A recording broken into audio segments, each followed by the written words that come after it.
Halo, nama saya Pramudita Fajar Sulaiman. Saya dari Prodi D3 Politeknik Perawatan Yakpermas Banyumas.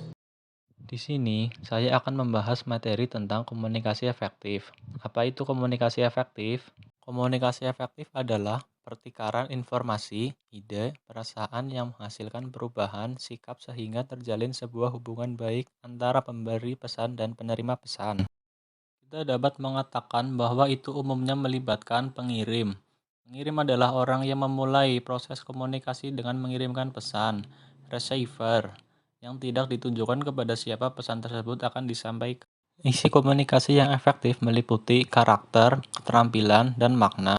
Karakter komunikasi yang efektif hanya menyampaikan pesan saja tidak cukup, itu harus memenuhi tujuan pengirim.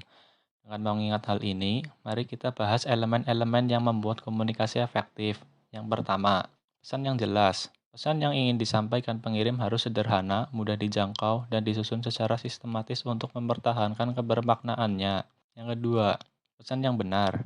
Informasi yang dikomunikasikan tidak boleh samar-samar atau salah dalam arti apapun. Itu harus bebas dari kesalahan dan kesalahan tata bahasa. Yang ketiga, pesan yang tepat. Pesan yang dikirim harus singkat dan ringkas untuk memfasilitasi interpretasi langsung dan mengambil langkah yang diinginkan. Menyampaikan pesan secara efektif adalah seni serta keterampilan yang dikembangkan setelah latihan dan pengalaman berkelanjutan. Serangkaian keterampilan yang telah ditentukan sebelumnya yang dapat diperlukan untuk proses komunikasi yang berpengaruh adalah sebagai berikut. Yang pertama, ketaatan. Seseorang harus memiliki pengamatan yang tajam untuk mendapatkan yang lebih banyak informasi. Yang kedua, kejelasan dan singkat. Pesan harus disusun dengan kata-kata sederhana dan harus jelas, tepat untuk menciptakan dampak yang diinginkan kepada penerima. Yang ketiga, mendengarkan dan memahami. Keterampilan yang paling penting dalam diri seseorang adalah dia harus menjadi pendengar yang baik, waspada, dan sabar. Keempat, kecerdasan emosional. Seseorang harus sadar secara emosional dan mampu mempengaruhi orang lain di dalamnya. Yang kelima, self-efficacy. Selain itu, dia harus memiliki keyakinan pada diri sendiri dan kemampuannya untuk mencapai tujuan komunikasi. Yang keenam, percaya diri. Menjadikan salah satu keterampilan komunikasi yang penting, percaya diri dari pesan yang disampaikan. Yang ketujuh, hormat. Menyampaikan pesan dengan cara yang sopan dan menghormati nilai, kepercayaan, pendapat, dan ide penerima adalah inti dari komunikasi yang efektif. Yang kedelapan, komunikasi nonverbal. Untuk terhubung dengan penerima dengan cara yang lebih baik, pengirim harus melibatkan komunikasi sarana nonverbal juga. Yang kesembilan, pemilihan media yang tepat.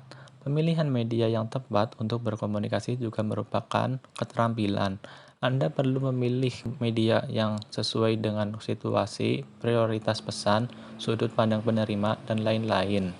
Yang ke-10, memberikan umpan balik. Komunikasi yang efektif selalu merupakan proses dua arah. Seseorang harus menerima dan juga memberikan umpan balik untuk perspektif orang lain juga. Anda pasti bertanya-tanya, apa sih peran komunikasi efektif dalam bisnis? Untuk menjawab pertanyaan ini, mari kita pahami pentingnya komunikasi bisnis yang berikut ini. Pertama, manajemen karyawan. Komunikasi yang efektif memastikan disiplin diri dan manajemen yang efisien karena karyawan yang didengarkan oleh manajemen puncak dan ada komunikasi terbuka dalam organisasi. Yang kedua, membangun tim. Orang-orang dalam organisasi bekerja sebagai tim untuk mencapai tujuan bersama sehingga komunikasi yang efektif meningkatkan moral seluruh tim. Yang ketiga, pertumbuhan organisasi. Ini memastikan pengambilan keputusan yang baik, mengintensifkan hubungan masyarakat, dan meningkatkan kemampuan pemecahan masalah. Yang keempat, bangun yang kuat. Interaksi seringkali hubungan dengan banyak hal. Mereka secara positif memotivasi karyawan untuk bekerja lebih baik dan memelihara hubungan jangka panjang dengan orang lain dalam organisasi. Yang kelima, kepercayaan. Komunikasi yang efektif dianggap sebagai dasar untuk membangun kepercayaan dan memastikan berbagi informasi yang lengkap. Yang keenam, memfasilitasi kreativitas dan inovasi. Ini menciptakan lingkungan di mana karyawan bebas untuk berbagi ide dengan mengeksplorasi sisi kreativitas dan inovatif mereka. Yang ketujuh, mengurangi kesalahpahaman. Komunikasi yang efektif menghilangkan kemungkinan kebingungan dan menyampaikan pesan secara jelas dan tepat. Yang kedelapan, pertumbuhan organisasi dengan menjaga hubungan baik antar karyawan dan manajemen, meningkatkan fungsi dan mengarah pada tujuan perusahaan. Terdapat kendala tertentu yang menghambat proses komunikasi sehingga kurang bermanfaat bagi pengirim maupun penerima. Hambatan ini dikategorikan dalam 3 kelompok. Mari kita pahami secara detail di bawah ini. Hambatan yang melibatkan kata-kata memainkan peran penting dalam berkomunikasi. Setiap gangguan atau gangguan dalam cara pesan dapat menyebabkan miskomunikasi. Berikut adalah berbagai jenis-jenis hambatan komunikasi yang terkait dengan kata-kata. Yang pertama, bahasa. Ini adalah media komunikasi. Jika pengirim menggunakan istilah teknis secara berlebihan, penerima akan kesulitan memahami pesan dengan jelas. Yang kedua, ambiguitas dan penggunaan abstraksi yang berlebihan. Meskipun pesan disajikan dalam konteks yang tidak realistis atau tidak jelas yang melibatkan banyak pengertian, penerima tidak akan dapat terhubung dengan gagasan yang benar. Yang ketiga, pesan tidak terorganisir. Ketika kata-kata tidak diatur secara sistematis untuk membuat pesan yang kuat, itu kehilangan efisiensi dan maknanya. Yang keempat, kelebihan informasi. Efektivitas komunikasi berkurang ketika seseorang terus berbicara untuk waktu yang lama. Hambatan yang melibatkan latar belakang orang-orang memiliki latar belakang yang berbeda, misalnya budaya, tingkat pendidikan, jenis kelamin, dan lain-lain.